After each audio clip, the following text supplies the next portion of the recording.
জাহান্নামটা হচ্ছে গরম। দুনিয়ার মধ্যে তিনটা গরম এমন আছে যে তিনটা গরম জাহান্নামের কথা স্মরণ করিয়ে দেয়। এর মধ্যে এক নাম্বার হচ্ছে গ্রীষ্মকালীন গরম।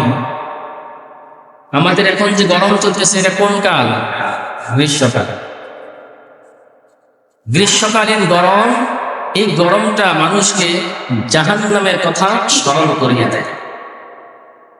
বুখারী শরীফের হাদিস 539 নম্বর হাদিস শরীফে এসেছে। হাদিস বর্ণনাকারী হযরত আবু যর গিফারী রাদিয়াল্লাহু তাআলা আনহু বলেন, আমরা নবীজির সাথে এক জায়গায় সফরে গিয়েছিলাম। সফরে যাওয়ার পর যখন দুপুর হলো, যখন জোহরের সময় হলো, তখন মুয়াজ্জিন জোহরের আজানের জন্য প্রস্তুতি নিলেন, ইচ্ছা পোষণ করলেন জোহরের আজান দেওয়ার জন্য। তখন আল্লাহ রাসূল সাল্লাল্লাহু আলাইহি সাল্লাম বাধা দিলেন, বললেন যে তুমি একটু অপেক্ষা করো। গ্রীষ্মকালীন গরম এতটাই তীব্রতা ছিল, তো আল্লাহ রাসূল বলেন যে গরমটা একটু ঠান্ডা হোক, তারপরে আমরা নামাজ আদায় করব, তারপরে আজান দিব। অনেকক্ষণ অপেক্ষা করার পর মুয়াজ্জিন যখন আবারও আজান দেওয়ার জন্য ইচ্ছা পোষণ করলেন, আল্লাহ রাসূল তখন বাধা দিলেন, বললেন যে আরেকটু অপেক্ষা করো, গরমের তীব্রতা এত বেশি, আরেকটু অপেক্ষা করো, তারপরে আমরা নামাজ আদায় করব। অপেক্ষা করতে করতে এক পর্যায়ে যখন গরমের তীব্রতা কমে গেল, তারপরে আজান দিয়ে তারপরে নামাজ আদায় করলেন। তখন আল্লাহ রাসূল বলেন, এই যে গ্রীষ্মকালীন গরম, এই গরম জাহান্নামের আবাস। এই গরমটা হচ্ছে জাহান্নামের একটা নিঃশ্বাস। বুখারী শরীফের 536 নম্বর হাদিস শরীফে এসেছে, আবু হুরায়রা রাদিয়াল্লাহু তাআলা আনহু হাদিস বর্ণনা করেন। তিনি বলেন, আল্লাহ রাসূল বলেন, তোমরা যখন গরমকালে উপস্থিত হবা, যখন প্রচন্ড গরম থাকবে, তখন একটু অপেক্ষা করে গরম যখন একটু ঠান্ডা হবে, তখন তোমরা নামাজ আদায় করবা। তারপরে আল্লাহ রাসূল বলেন, জাহান্নাম আল্লাহর কাছে অভিযোগ করলেন যে আল্লাহ, এই জাহান্নামের মধ্যে এতটাই গরম, এতটাই তীব্রতা যে আমার এক অংশ আরেক অংশকে খেয়ে ফেলছে। গরম জাহান্নাম আল্লাহর কাছে অভিযোগ করে যে গরমের তীব্রতা বাড়তে বাড়তে এতটাই বেড়ে যায় যে আমার এক অংশ আরেক অংশ গিলে ফেলে। তো আল্লাহ রাসূল বলেন, তখন আল্লাহ তাআলা জাহান্নামকে দুটা নিঃশ্বাস ফেলার অনুমতি দেন। দুইটা নিঃশ্বাস ফেলানোর অনুমতি আল্লাহ তাআলা তখন জাহান্নামকে দেন।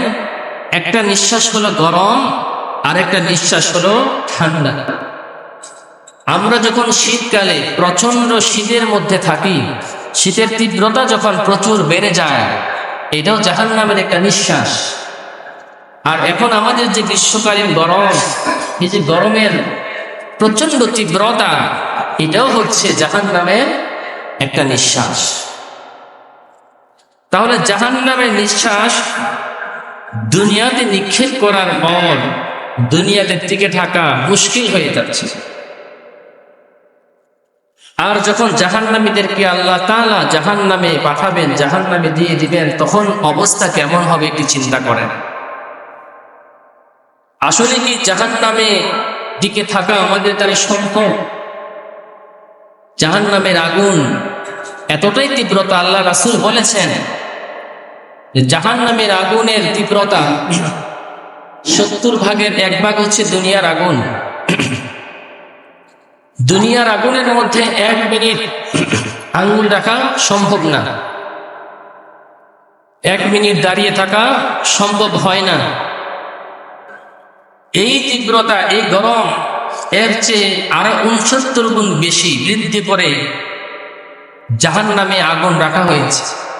সেই আগুনের মধ্যে জাহান্নামে যারা যাবে তাদেরকে ফালানো হবে। তো সাহাবায়ে কেরাম জিজ্ঞাসা করলেন, ইয়া রাসূলুল্লাহ, দুনিয়ার যে আগুন, এই আগুনে টিকে থাকাই তো সম্ভব না। এই আগুনই তো যথেষ্ট ছিল আযাবের জন্য, কিন্তু জাহান্নামের আগুনটাকে আরো তীব্রতা কেন দিলেন? এটা বাড়ানো হলো কেন? তা দুনিয়ার যে আগুন, এই আগুন দিয়ে শাস্তি দিলেই তো যথেষ্ট হয়ে যেত, কিন্তু আল্লাহ তাআলা এর চেয়ে আরো 69 গুণ বৃদ্ধি করে, তাপমাত্রা বৃদ্ধি করে তারপরে জাহান্নামীদেরকে ফালাবে। তখন আল্লাহ রাসূল বললেন যে আল্লাহ পাক রব্বুল আলামিন বান্দাকে অনেক ভালোবাসেন। আল্লাহ চান না যে আমার কোনো বান্দা এই জাহান্নামে যাক।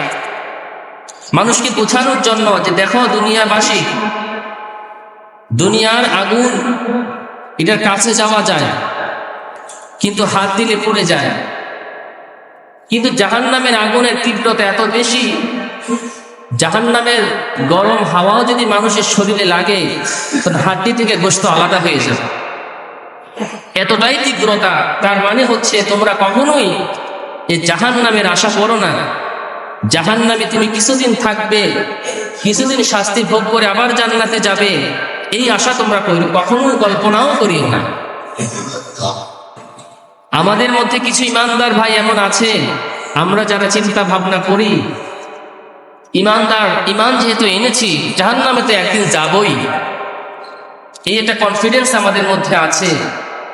কিছুদিন জাহান্নাম ভোগ করলে করব, অসুবিধা নাই, তারপরে জান্নাতে তো যাবই।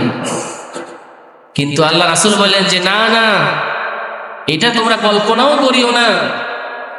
জাহান্নামে কিছুদিন থাকবে অথবা কিছু সময় থাকবে, তারপরে জান্নাতে যাবে, এটা তোমরা চিন্তাও করিও না।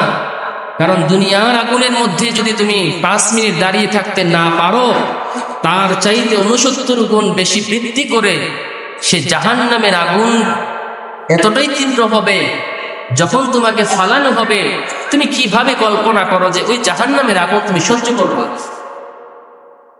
কিছুদিন তো থাক দূরের কথা, কয়েক সেকেন্ড দাঁড়ানোর মতো অবস্থাও কোনো মানুষের সে যোগ্যতা, সে ধারণ ক্ষমতা নাই। এজন্য আল্লাহ পাক রব্বুল আলামিন আমাদের সকলকে এই জাহান্নাম থেকে মুক্তি দিয়ে জান্নাত বেশি হিসেবে কবুল করে বলে আমিন।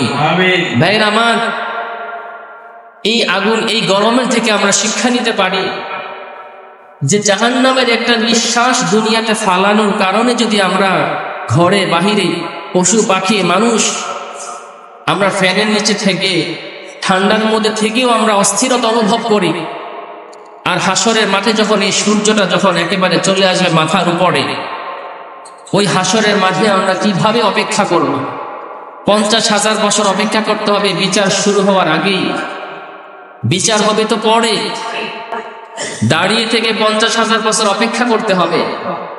অপেক্ষা করতে করতে তখন মানুষের অবস্থা এমন হবে যে আল্লাহ বিচার শুরু করে দেন, জাহান্নামে দিলে দিবেন, জান্নাত দিলে দিবেন, অসুবিধা নাই।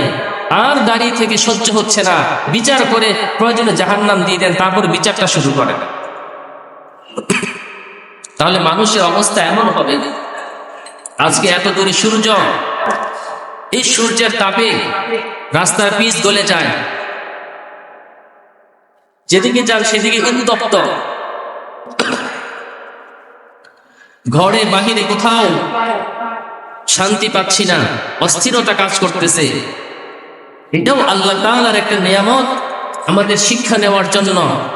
আল্লাহ বুঝাচ্ছেন যে বান্দারা, বারবার তোমাদেরকে বলি, কোরআনেও বলে দিলাম, নবীজির মাধ্যমে হাদিসেও বলে দিলাম, যুগ যুগ ধরে ওলামায়ে কেরামের মাধ্যমেও বলাইলাম, জাহান্নামের বিবরণ শোনাইলাম, তারপরেও তোমরা কি করে চিন্তা করো এই জাহান্নামের আগুন তোমরা সহ্য করবে? প্যারে হাজিরিন, তাহলে 1 নম্বর গরম হচ্ছে গ্রীষ্মকালীন গরম, যে গরম জাহান্নামের আগুনকে স্মরণ করিয়ে দেয়। 2 নম্বর গরম হচ্ছে জ্বর হয় না আমাদের, মানুষের জ্বর হলে এই জ্বরের গরম। বুখারী শরীফের হাদিস 542 নম্বর হাদিস এসেছে, বুখারী শরীফের 3263 নম্বর হাদিসে এসেছে, আয়েশা সিদ্দিকা রাদিয়াল্লাহু তাআলা আনহা বলেন, রাসূল করিম সাল্লাল্লাহু আলাইহি ওয়াসাল্লাম বলেছেন, জ্বর জাহান্নামের উত্তপ্তের একটা অংশ। মানুষের যখন জ্বর হয়, এই জ্বরটাও কি জাহান্নামের উত্তপ্তের একটা অংশ। তখন আল্লাহ রাসূল বলেন, তোমরা এই জ্বরকে, এই গরম তাপকে পানি দ্বারা ঠান্ডা করো। এই জ্বর উঠলে আমরা পানি দেই, এটাও কি বুখারী শরীফের হাদিস।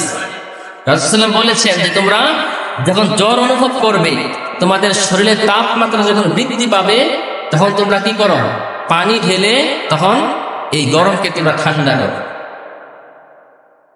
তারপরে আরেকটি গরম হচ্ছে দুনিয়ার, আরেকটি জাহান্নামকে স্মরণ করিয়ে দেয় দুনিয়ার আগুন। আগুন দ্বারা আমরা অনেক কিছু করি।